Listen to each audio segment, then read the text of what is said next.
Alhamdulillahi Rabbil Alamin Alladhi khalaqal insana fi ahsani taqwim Wassalatu wassalam ala nuril amin Nabiyyina wa habibina wa syafi'ina wa kudwatina Sayyidina wa maulana Muhammad wa ala alihi wa sahbihi ajma'in. Radina billahi rabba wa bil islami dina wa bi Muhammadin nabiyyan wa rasula bi rahmatika ya arhamar rahimin. Alhamdulillahi rabbil alamin. Sidang hadirin, para jemaah, para muslimin, tuan-tuan, mudah-mudahan kita semua bakal-bakal ahli syurga Allah Ta'ala. Alhamdulillah, di malam 21 Muharram yang penuh ketenangan, penuh kerahmatan ini, sama-sama kita merafakkan setinggi-tinggi puji-pujian, membesar, mengagung dan muliakan Allah Subhanahu wa ta'ala, yang mana malam ini Allah gerakkan hati kita, tuan-tuan. Allah kita untuk sama-sama kita berada dalam taman-taman syurga di dunia, yakni majlis ilmu di dalam rumah Allah Ta'ala. Kata guru saya, orang yang suka hadir ke taman syurga di dunia, pasti Allah mudahkan dia berada di taman syurga di akhirat kelak. Tetapi orang yang berat hatinya, malas, payah nak datang ke taman syurga di dunia, takut-takut di akhirat Allah balas balik, susah baginya berada di taman syurga di sana. Jadi mudah-mudahan malam ini kita dalam majlis ilmu, kata orang Melayu kita, inilah majlis santapan rohani. Sebab dalam hidup kita ada dua, tuan-tuan. Yang dalam namanya rohani, yang kat luar namanya jasmani. Makanan jasmani kita tak ada masalah. 3 kali sehari, 4 kali sehari kita isi makanan jasmani. Tetapi ramai di kalangan umat Islam hari ini, kadang-kadang dia terkena penyakit namanya gastrik rohani. Kenapa ramai orang gastrik rohaninya? Sebab rohaninya tak diberi makanan, rohaninya tak diberikan nama-nama Allah, rohaninya kadang-kadang tidak dibacakan ayat-ayat Allah. Jadi mudah-mudahan kita tidak sedemikian.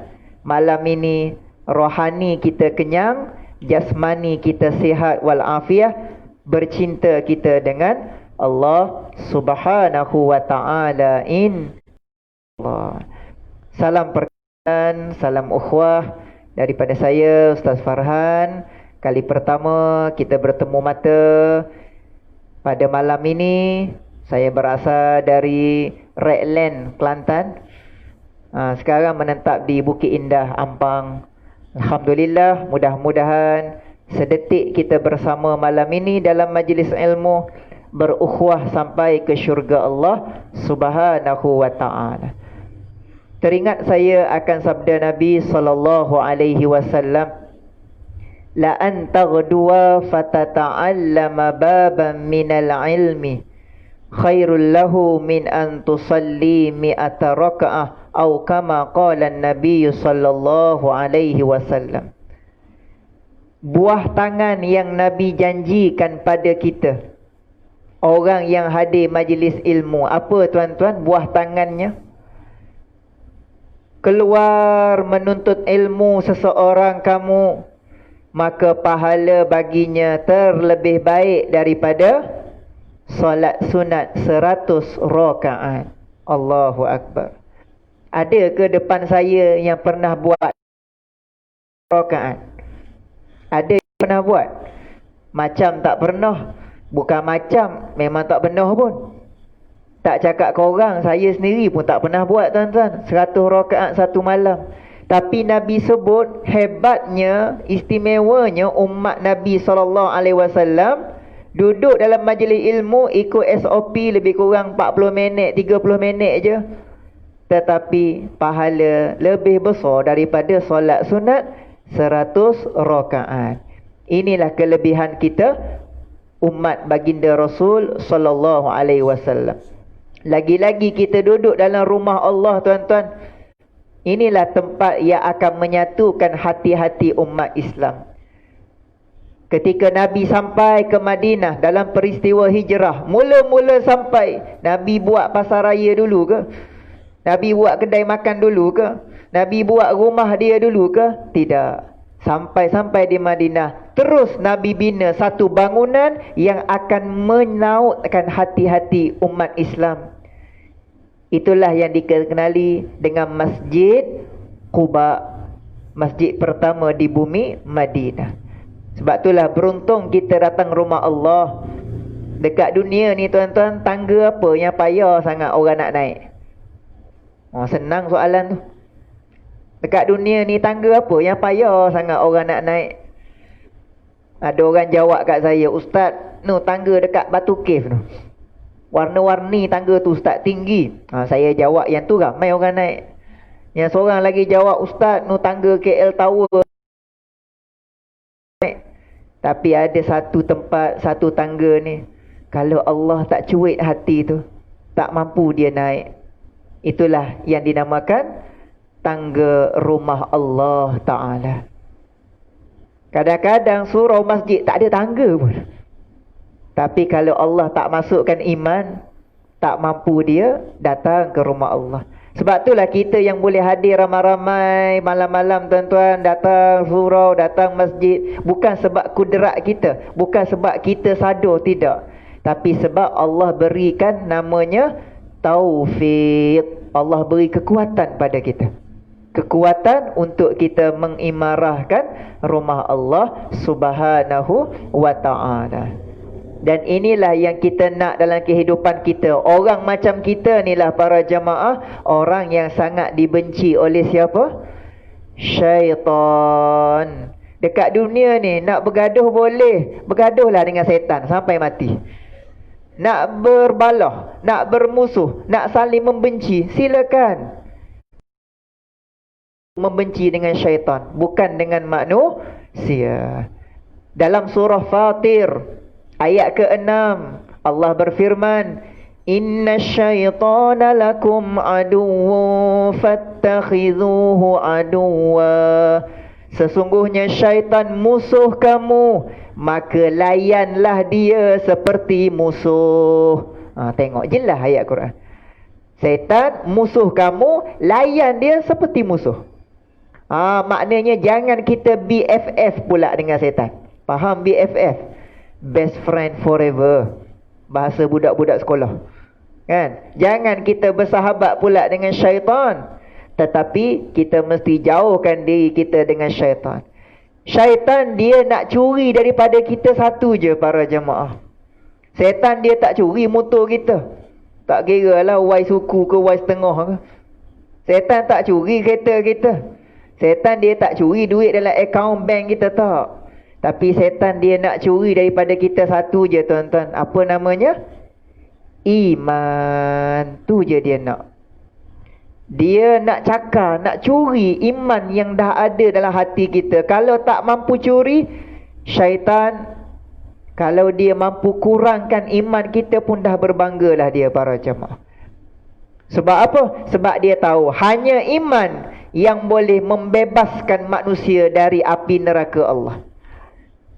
Sebab syaitan dia nak kita semua ni teman dia dalam neraka kelak. Jadi orang yang ada iman kok mana pun walaupun sebesar zarah akan masuk syurga juga.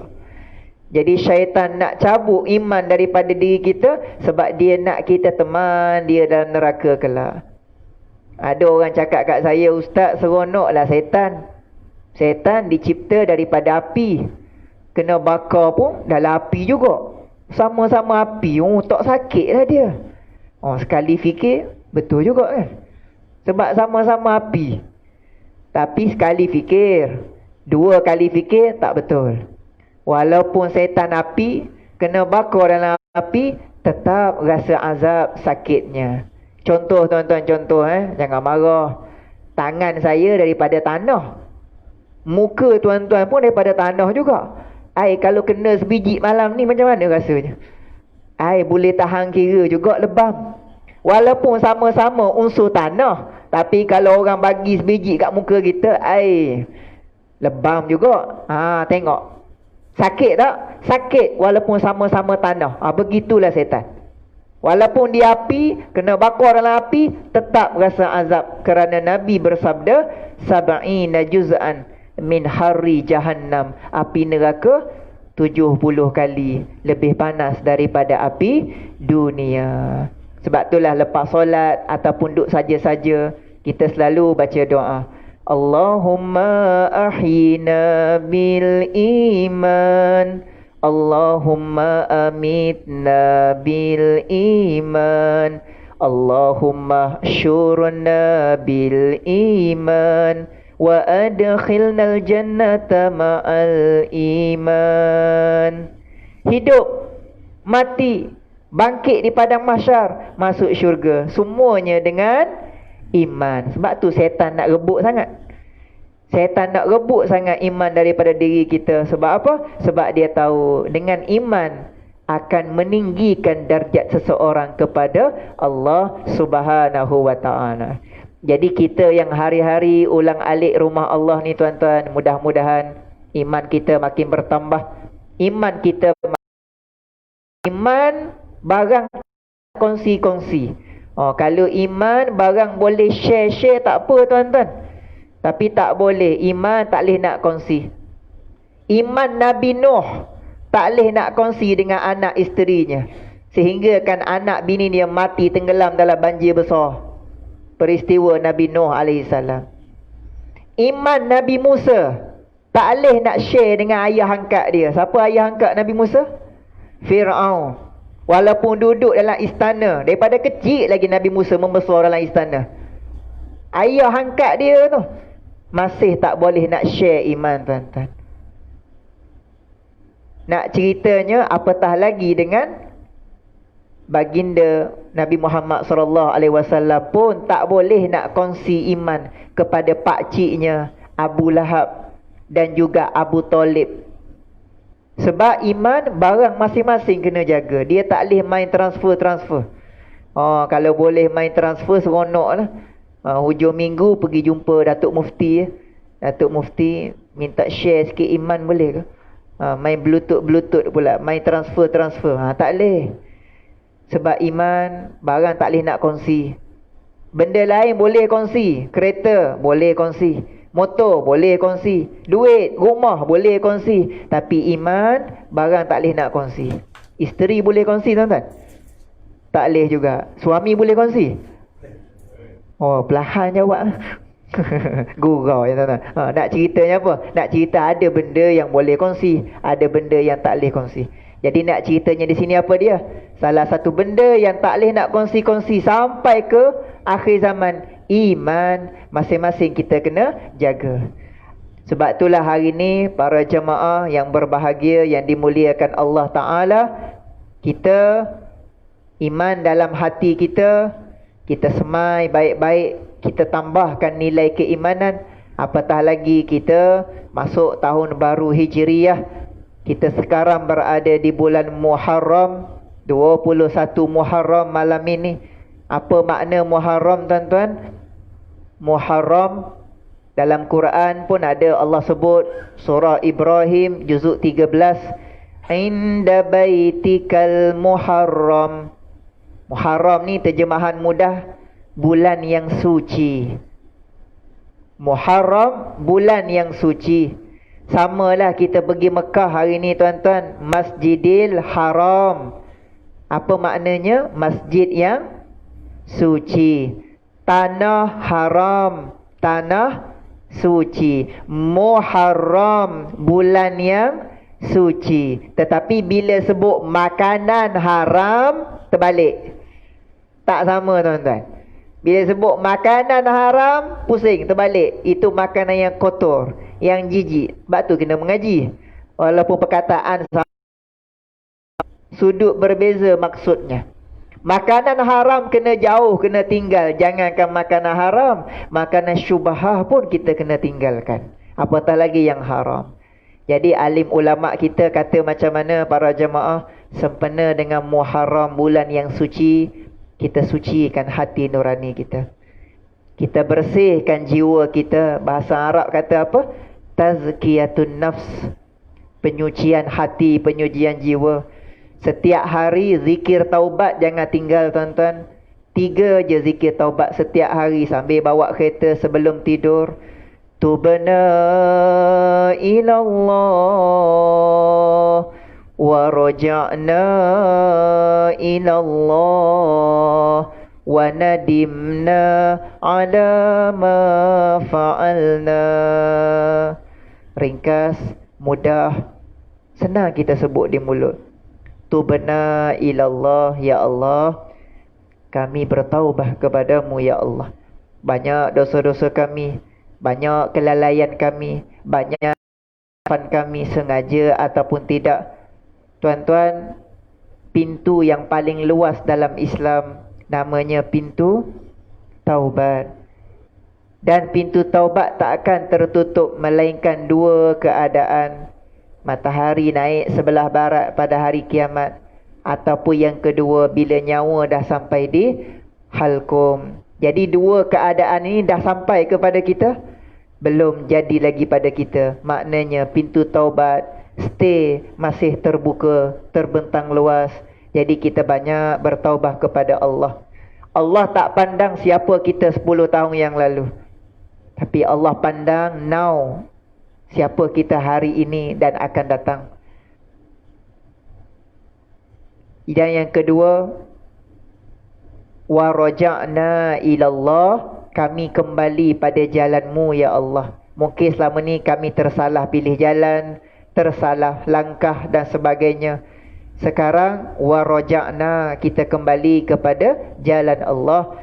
Dan last sekali, wa nadimna ala ma fa'alna, kita menyesal di atas kelalaian kita selama ini. 3 zikir ini kita bacalah ulang setiap hari. Sebab kita tak tahu bila tarikh mati kita. Kalau kita tahu tarikh mati, tak apa tuan-tuan. Tengok kalender, oh tarikh mati aku ada sebulan lagi. Agak-agak sebulan tu sempat lagi ke shopping sana sini? Tak ada dah kan. Agak-agak sebulan itu sempat lagi ke bercuti sana sini? Pulau Tioman, Pulau Perhentian, Pulau Langkawi, sempat lagi? Tak ada dah. Saya yakin kalau kita tahu sebulan lagi tarikh mati, inilah menjadi rumah kita. Saya yakin sebulan lagi nak mati, sebulan tu puasa sunat penuh tanpa tinggal. Saya yakin tahajud 20 rakaat setiap malam. Quran 5 juzuk sehari kita baca. Kalau tahu tarikh mati. Tapi Allah sebut dalam surah Luqman, antara ayat-ayat terakhir surah Luqman, Allah berfirman, wa ma tadri nafsum bi ayyi ardin tamut. Tak ada siapa pun yang tahu bila di mana dia akan dimatikan. Kita tak tahu tuan-tuan. Mungkin tuan-tuan mati dulu, saya mati kemudian. Ataupun yang kedua, mungkin saya mati kemudian, tuan mati dulu. Amboi, banyak cantik ustaz. Tak ada lah gurau ya tuan-tuan. Mungkin saya pergi dulu, tuan-tuan pergi kemudian. Kita tak tahu bila saat kita tuan-tuan. Cuma kita kena beringat, sentiasa baca zikir taubah. Sebab kita tak tahu bila saat kita nak balik kepada Allah. Waktu kita lahir, semua orang bergembira. Kita seorang je menangis tuan-tuan. Betul?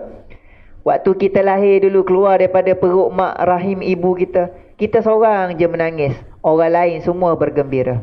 Bila kita mati kelak, mudah-mudahan biar dia terbalik tuan-tuan.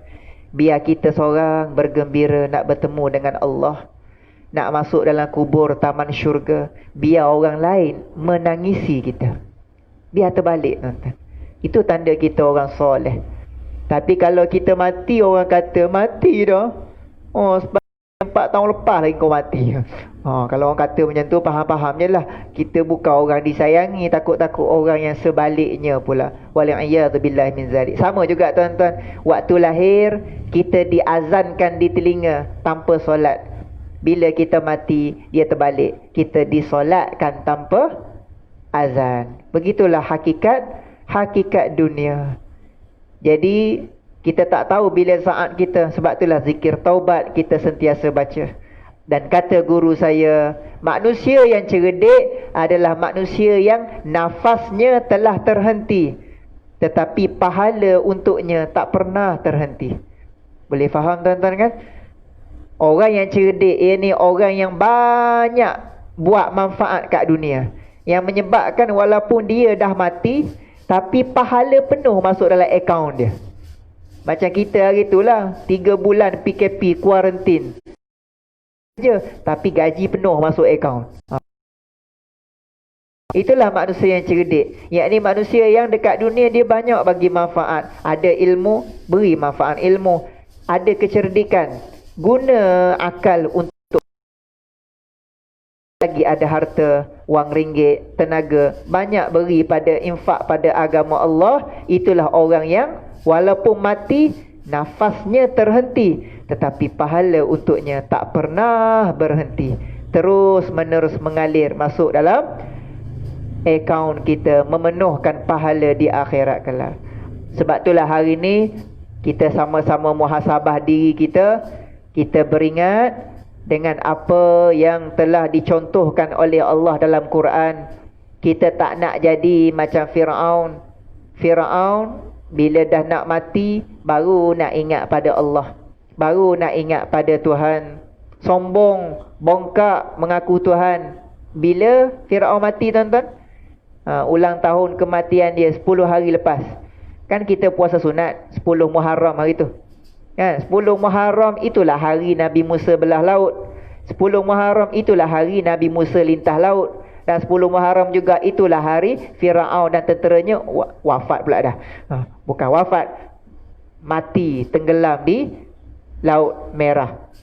Jadi tuan-tuan, bila Fir'aun ni nak mati tuan-tuan, dah tersedok air laut, dah nazak, tertutup. Waktu tu Fir'aun kata apa? Ini bukan cerita dongeng. Buka surah Yunus, juzuk 11. Allah berfirman, amanat bihi banu Israel wa ana minal muslimin. Mengaku muslim juga dia. Tengok ni, tengah tenggelam ni, duk terkapal-kapal, tersedok air laut. Wa ana minal muslimin. Aku mengaku dah aku sebagai muslim. Tengok. Padahal pintu taubat dah tertutup. Tak ada guna dah. Nehi kahwin nehi. Tak ada faedah dah tuan-tuan. Taubatlah banyak mana pun, pintu taubat dah close, menyebabkan Fir'aun mati dalam keadaan dihina oleh Allah Subhanahu wa ta'ala. Jadi begitulah Allah berikan contoh orang yang belagak, sombong, sekian-sekian, mengaku Tuhan, last sekali beriman juga tetapi tak diterima dah keimanannya. Kita tak nak jadi macam tu. Nyawa kita masih dikandung badan, kita masih lagi diberikan nikmat kesihatan, dapat beribadah sebaiknya, mata celek, telinga dengar, hati sentiasa dilunakkan dengan ayat-ayat Allah. Moga-moga sentiasa kita bercinta, berkasih sayang dengan Allah Subhanahu wa ta'ala. Kita jaga silaturahim antara kita, jaga kasih sayang antara kita. Kita masih lagi diuji dengan wabak coronavirus COVID-19, yang mana hari ni pun 100 kes kan berlaku hari ni. Maknanya dah 3 angka. Mudah-mudahan segera Allah Ta'ala angkat wabak ini, dapat kita terus beramal ibadah seperti biasa. Kita jaga ukhuwah, persaudaraan sesama kita, terus melazimkan diri ke majlis ilmu, mengikut undang-undang SOP yang ditetapkan. Yang penting Allah pandang usaha kita. Lagi-lagi kita menyambut ulang tahun kemerdekaan negara kita. Kita berkasih sayang kerana Allah. Jaga ukhuwah. Salah satu sunnah Nabi yang kita tak perasan apa dia? Cintakan tanah air kita. Cintakan tanah air adalah sunnah Nabi SAW. Bukan sekadar cakap-cakap kosong. Nasionalisme, patriotisme, itu bahasa-bahasa moden. Tapi kedua-duanya merujuk kepada sunnah baginda Nabi SAW. Kita kan duk cerita tentang hijrah. Bulan Muharram, bulan Safar, bulan Rabiul Awal adalah 3 bulan ni duk cerita tentang hijrah. Tuan-tuan, Nabi nak hijrah daripada Mekah ke Madinah. Nabi sayang sangat tanah airnya Mekah. Tapi Nabi pergi ke Madinah demi menyelamatkan dan juga demi meninggikan lagi syiar agama Islam sehingga tertegaknya piagam Madinah. Kita hari ni Mekah Madinah naik bas 6 jam. Hari ni ada kereta api laju 3 jam je hari ni. Tapi Nabi Masya Allah, Nabi keluar daripada rumahnya 27 Safar. Nabi sampai di Madinah 12 Rabiul Awal. Berapa hari tuan-tuan? 15 hari. Lebih kurang 15 hari perjalanan Nabi SAW nak sampai ke Madinah. Semuanya Nabi buat kerana cinta pada agama Islam. Jadi samalah hari ni kita banyak buat kerja agama. Yang mana kerja agama yang kita buat jangan tengok pada result tuan-tuan. Allah tak tengok pada keputusan, tapi Allah tengok. Kerja agama ni Allah tak tengok. Kalau orang main bola, dia tengok result. Baru tahu siapa menang, siapa kalah. Anak-anak tuan-tuan ambil SPM. SPM tunda sikit kan, tahun depan. Tunggu result juga. Banyak benda kat dunia ni kita tengok pada keputusan. Tapi dalam bab kerja agama, no, tidak. Dalam bab kerja agama, Allah tak tengok keputusan. Tapi Allah tengok kita buat ke tidak. Sebab itulah hari ni apa sahaja yang kita ada, kita buat kerja agama. Nawaitu kita lillahi ta'ala. Seperti mana dalam takbir raya yang kita selalu duk sebut. Mukhlisina lahuddin walau karihal kafirun. Kita nak jadi orang yang mukhlis, orang yang ikhlas, beribadah kepada Allah, buat kerja-kerja agama yang akan meninggikan kita di sisi Allah, darjat kita sampai ke syurga Allah Subhanahu wa ta'ala. Dan inilah yang dibawa oleh Nabi SAW ketika di Madinah tuan-tuan. Nabi rindu tak nak balik semula ke Mekah? Nabi rindu. Sampaikan satu malam Nabi bermimpi. Nabi masuk tawaf. Nabi pergi buat haji, buat umrah semula, masuk ke Mekah. Maka jadilah perjanjian Hudaibiyah. Baru mimpi. Last kali betul-betul Nabi masuk ke Mekah. Akhirnya Nabi runtuhkan 360 patung berhala depan Kaabah bersama sahabatnya. Bila masuk waktu zuhur, Nabi perintahkan Bilal bin Rabah naik atas Kaabah, laungkan azan zuhur yang pertama di bumi Mekah. Maknanya apa? Sayangnya Nabi pada tanah air Mekah. Nabi bebaskan unsur-unsur kesyirikan. Nabi bebaskan unsur-unsur kemunafikan. Sampai hari ini, alhamdulillah, tanah suci diberkati Allah Ta'ala. Samalah kita, sayangkan negara kita. Kita bebaskan daripada benda-benda anasir-anasir yang banyak yang menyeleweng. Mudah-mudahan keharmonian, keamanan, kasih sayang, toleransi kita saling menjaga, insya-Allah, dalam erti kata ukhuwah fillah, kerana Allah Subhanahu wa ta'ala. Jadi mudah-mudahan apa yang kita hari-hari menuntut ilmu, kita hari-hari solat berjamaah di rumah Allah, inilah bukti kita nak sangat-sangat menggapai redha Allah, dan bila kita meninggal dunia kelak, kita pergi dalam keadaan membawa kalimah La ilaha illallah Muhammadur Rasulullah. Kita mati tak ada kereta, Allah tak marah. Kita mati tak ada geran tanah, Allah tak marah. Kita mati tak ada jawatan, Allah tak marah. Tapi kalau kita mati tanpa iman, mati tanpa kalimah tadi, itulah sebesar-besar kemurkaan Allah Subhanahu wa ta'ala. Biarlah kita semua sentiasa insya-Allah berpaut pada Allahus Samad. Allah tempat kita bergantung. Hablum minallah, berkasih sayang kerana Allah. Dan wahablum minan nas, kita jaga tali persaudaraan ukhuwah sesama kita umat Islam. InsyaAllah mudah-mudahan semuanya dalam tautan kasih sayang Allah Subhanahu wa ta'ala. Jadi sikit sebanyak apa yang saya sampaikan malam ni, lebih kurang ada kebaikan, ada manfaat, ada pedoman. InsyaAllah kita semua menjadi bakal-bakal ahli syurga Allah Subhanahu wa ta'ala. Terima kasih semua para jamaah. Ila liqa, ma'assalamah. Syukran jazilan. Barakallahu fikum. Aqulu qawli hadha wa astaghfirullahal azim li wa lakum. A'udzu billahi minasyaitonir rajim. Bismillahirrahmanirrahim. Subhanakallahumma wa bihamdika asyhadu an la ilaha illa ant astaghfiruka wa atubu ilaik. Allahumma a'inna ala dzikrika wa syukrika wa husni ibadatik. Allahumma inna nas'aluka ilman nafi'a wa rizqan tayyiba wa amalan mutaqabbala. Wa sallallahu ala nabiyyina Muhammad wa ala alihi wa sahbihi ajma'in. Walhamdulillahi rabbil alamin.